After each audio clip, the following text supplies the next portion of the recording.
Πέρασε καιρός από τότε που έπεσα κι εγώ θύμα εξαπάτησης. Έτσι όλα άλλαξαν. Άλλαξα όμως κι εγώ. Δεν έχω ξαναμιλήσει για την ιστορία μου. Τώρα όμως κάτι μέσα μου μου λέει πως πρέπει να το κάνω. Ήμουν γύρω στα 15 μου όταν οι γονείς μου αποφάσισαν να αλλάξουμε σπίτι, σχολείο, τη ζωή μου. Οι πρώτες μέρες στο καινούργιο μου σχολείο ήρθαν. Όλα κυλούσαν τόσο ήρεμα, αδιάφορα, αλλά όχι όμως για πολύ.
Έχεις και ονοματάκι?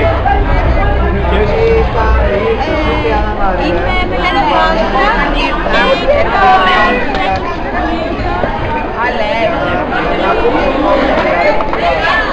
γιατί όπως ερχόμαστε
ναι.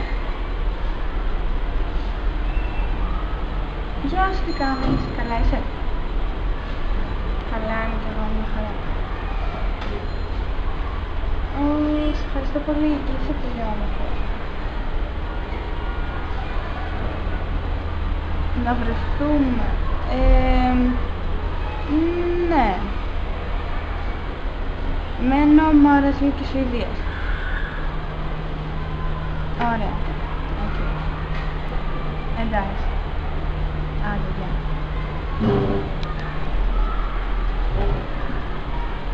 Ναι, έλα, Βασιά. Ο Πέτρος είμαι. Τι κάνεις?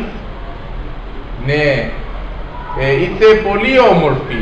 Είδα, ναι, είσαι πολύ όμορφη. Δεν μου λες, τι κάνεις αύριο το απόγευμα? Θέλεις να βρεθούμε? Πού μένεις να έρθω να σε πάρω? Πολύ ωραία. Φιλάκια πολλά, μωρό.